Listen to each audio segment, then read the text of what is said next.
ऐसा नहीं है। यहाँ मोदी जी और योगी जी पूर्ण रूप से स्वीकार्य हैं। अफसरशाही पर लगाम नहीं लग पाई, जिसका कारण वोट बैंक खिसका है, कार्यकर्ताओं के काम नहीं हुए। असल सच्चाई ये है। और राष्ट्रीय स्तर पर शांति, सद्भाव और दंगे और पंगे सब खत्म हुए। हाँ जी, आप भी कुछ बोलना चाहते? जी, मैं एडवोकेट मुजीबुर रहमान। अभी दंगे की बात कर रहे हैं। अभी हाल फिलहाल में जो है कश्मीर में आतंकवादियों ने कई अभी 2-3 रिसेंटली घटनाएं कर दी। उस पे जो है कोई सरकार बोलने के लिए तैयार नहीं, कुछ नहीं कर रहा है। और जो इनका जो भी जो है शासन व्यवस्था है पूरी तरह से त्रस्त है। और बंदरबाट में अभी आप देख रहे हैं घर में ही इनमें कलह होगी है। अभी जो है योगी जी का जो है पद बदलने वाला है। कहाँ बदलने वाला? अभी जो है रात दिन जो है बदलना, दिल्ली में रात दिन बैठकें हो रही हैं।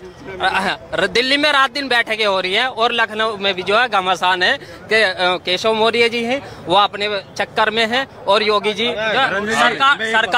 सरकार और गठबंधन में जो है रार चल रही है। सरकार सर्वोपरि है या गठबंधन सर्वोपरि?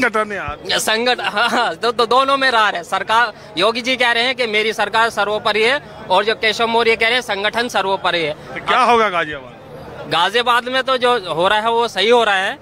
जो भी है सरकार जो है पूरी तरह से विफल है। और जो भी है मुजीबुर रहमान आपका नाम? जी जी। तो नाम तो बड़ा ऐतिहासिक है यार, मुजीबुर रहमान। जानते हो किसका नाम? जानते हो। किसका? जो बांग्लादेश के राष्ट्रपति रह चुके हैं।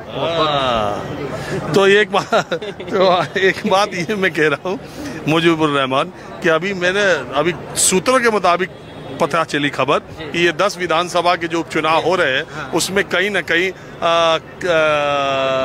कहीं अगर मुस्लिम डोमिनेशन वाली जो सीटें हैं, जैसे मान लो खैर है, वहाँ कुंदरकी है, और वो संभल है, ये मीरापुर है, वहाँ से मुस्लिम कैंडिडेट भी एनडीए का आ सकता है।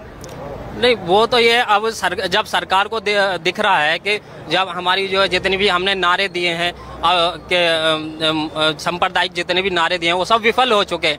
अब इनका एक ये प्रयोग हो सकता है कि हाँ भी जो हमारी नीति थी उनको बदला जाए। और जो है मुसलमान या हिंदू मुसलमान वाला वो इनका जो मुद्दा था वो फेल हो गया। अब इस पैटर्न को बदला जाए। क्या हाल है? मुझे तो लग रहा है मुलाकात है आपसे। राकेश त्यागी काकड़ा। हाँ, क्या हाल है आपके? मैं ठीक हूँ बिल्कुल। चलते फिरते लोगों से मुलाकात होती है, इतने लोगों से मिलता रहता हूँ, लेकिन कुछ चेहरे ऐसे हैं जो याद आ जाते हैं कि पहले उनमें आप भी एक ऐसा ही चेहरा। बहुत अच्छा लगा आपको, आपकी याददाश्त देख के बहुत अच्छा लगा कि आपने पहचाना। हाँ, नहीं हम मिले तो मैं आया हूँ। त्यागी जी तो आप भी है ना? हाँ, राकेश त्यागी काकड़ा नाम। एक बात है, गाजियाबाद कचहरी में त्यागियों का प्रभुत्व है क्या? नहीं, सभी जातियां हैं, बराबर है। ज्यादा त्यागी नहीं, ज्यादा ऐसी बात नहीं है, ज्यादा त्यागी हैं। सभी समाज हैं। दलित समाज काफी बड़ा है हमारे यहाँ, मुस्लिम समाज भी बराबर का है, त्यागी समाज, ब्राह्मण समाज करीब करीब सब बराबर के हैं। बाकी जो सामाजिक स्थिति से जिस तरह से समाज की जातियां हैं उसी तरह से कचहरी में वकीलों में भी वही भागीदारी है। तो क्या लग रहा है आपको त्यागी जी, इस बार विधानसभा के उपचुनाव गाजियाबाद के किस तरीके के होंगे? मैं आपसे 10 का पूछूं तो क्या जैसे लोकसभा के आए उसी तरह आएंगे, या वो लोकसभा वाला एक अलग मामला? लोकसभा और विधानसभा के मेरा मानना ये है कि हर चुनाव का जो परिणाम होता है वो अलग अलग होता है। जैसे नगर निगम का आधार कुछ होगा, विधानसभा का आधार कुछ होगा, लोकसभा का आधार कुछ होगा। लोकसभा का चुनाव हुआ था, देश के प्रधानमंत्री और देश की सरकार कौन बनाएगी। विधानसभा में कौन रहेगा, जो सरकार है वो रहेगी। तो मुझे लगता है कि ये अलग पैटर्न पे चुनाव होगा, वो अलग पैटर्न पे चुनाव होगा। तो जो सीटें कम हुई बीजेपी की, उसको आप क्या मानते हैं कि मोदी जी की लोकप्रियता में कमी है या दूसरे कारण है? नहीं, कोई दूसरे कारण रहे होंगे। मैं इस बारे में ज़्यादा, चूंकि देश की राजनीति का मामला है, यहाँ भी हमारा चुनाव चल रहा है, तो मैं देश की राजनीति पे ज़्यादा अपने आप को फोकस नहीं करूँगा। मैं अभी निवेदन आपसे भी ये कहूँगा, हम यहीं फोकस रहेंगे तो ज़्यादा बढ़िया रहेगा। चलिए, तो यहाँ का तो चुनाव के लिए मैं आया ही हूँ।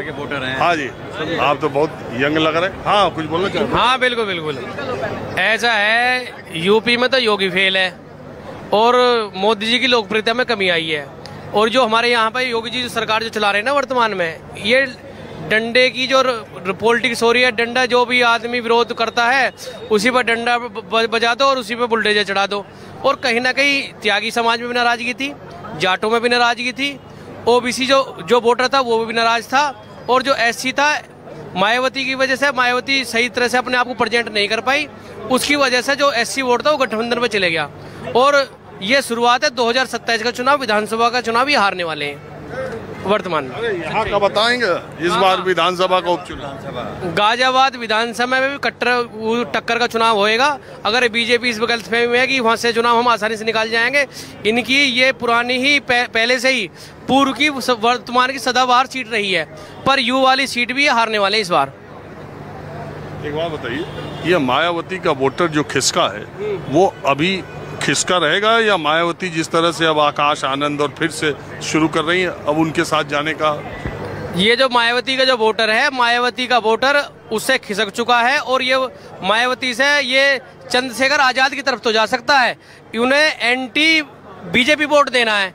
जो भी उन्हें हराएगा ये वोट उसको उधर खिसकेगा। तो एंटी बीजेपी का, बीजेपी तो इस बार बहुत ऐसा है, ऐसी समाज को लगता है कहीं ना कहीं हमारा जो हित है वो बीजेपी में सुरक्षित नहीं है। ऐसा ही कुछ हद तक जो ओबीसी वोटर वाले हैं, ये जो कुछ दिन पहले बात चली भाई आरक्षण को खत्म कर देंगे, कहीं ना कहीं उनके अंदर भी ये वाली स्थिति पैदा हुई। एससी के अंदर, ओबीसी के अंदर माइनॉरिटी वाले तो अपने आप को सुरक्षित महसूस करते ही हैं, पर उनके साथ आज तक ऐसी कोई बात नहीं है। पर उनकी जो नेताओं की जो भाषा है, बोलचाल है, ये कर देंगे वो कर देंगे। हम सब लोग कचहरे में रहते, सब समाज के लोग यहाँ पे काम करते हैं, सब मिलजुल कर रहते हैं। यहाँ इस तरह की कोई बात नहीं है। यहाँ पे मुस्लिम कैंडिडेट भी जीतता है, ओबीसी का भी जीतता है, सामान्य सब जीतता है यहाँ पे, पर इस तरह की राजनीति हमारी कचहरी में नहीं होती। अच्छा, हाँ जी, आइए आप भी। आप वकालत नहीं करते क्या? करता हूँ सर। मेरा नाम अमरीश कुमार त्यागी, एडवोकेट। अमरीश कुमार त्यागी, एडवोकेट मेरा नाम है। आपकी क्या राय है मौजूदा सियासत पर? मौजूदा में ये है कि देखो, जब से सरकार आई है भाजपा की, तब से ये तो है कि भयमुक्त वातावरण जो बना है वो वास्तव में वो तो बढ़िया है। हम चलते हैं रोड पे तो भय नहीं लगता है, पहले भय लगता था, ठीक है जी। लेकिन कुल मिला के इस चुनाव में जो भाजपा जैसे अपने कार्यकर्ताओं का, संगठन का पूरा इस्तेमाल नहीं कर पाई, और जो आरएसएस को जो है ना वो जितना उन्हें आगे रखना चाहिए था, वो उस तरह से मेहनत नहीं हो पाई। और दूसरी चीज़ ये रही कि जैसे ना भाजपा का जो वोट बैंक है मोस्टली मध्यम वर्ग है, तो मध्यम वर्ग को खास इस सरकार से नहीं मिल पाया, थोड़ी वो भी उदासीन रही, नाराज़ थे। लेकिन प्रयास तो ये मैंने महसूस करा कि लोगों का ये था कि थोड़ा झटका देना है ताकि सबक मिल जाए, बाकी नाराजगी है। तो वो झटका तो वो धीरे से जोर का झटका दे ज़्यादा लग गया वो ज़्यादा हो गया। लेकिन दूसरी चीज़ यूपी में एक मैसेज गया कि योगी जी को थोड़ा सा डाउन करना चाहते थे। जैसे केशव प्रसाद मौर्य अपना चुनाव नहीं बचा पाए 22 में, उन्हें बनाया गया मुख्यमंत्री, थोड़ा महत्व ज़्यादा दिया गया। तो योगी जी को प्रति भावनाएं जुड़ी हुई हैं यहाँ के यूपी के लोगों की, और कुछ लोगों में ये भी आया कि भाई अगर योगी को डाउन कर रहे हैं तो थोड़ा वोटर कम निकला। एक गर्मी बहुत ज़्यादा थी, गर्मी की वजह से भी जो है लोग वोट करने के लिए जो वोटर भाजपा का था वो कम निकला।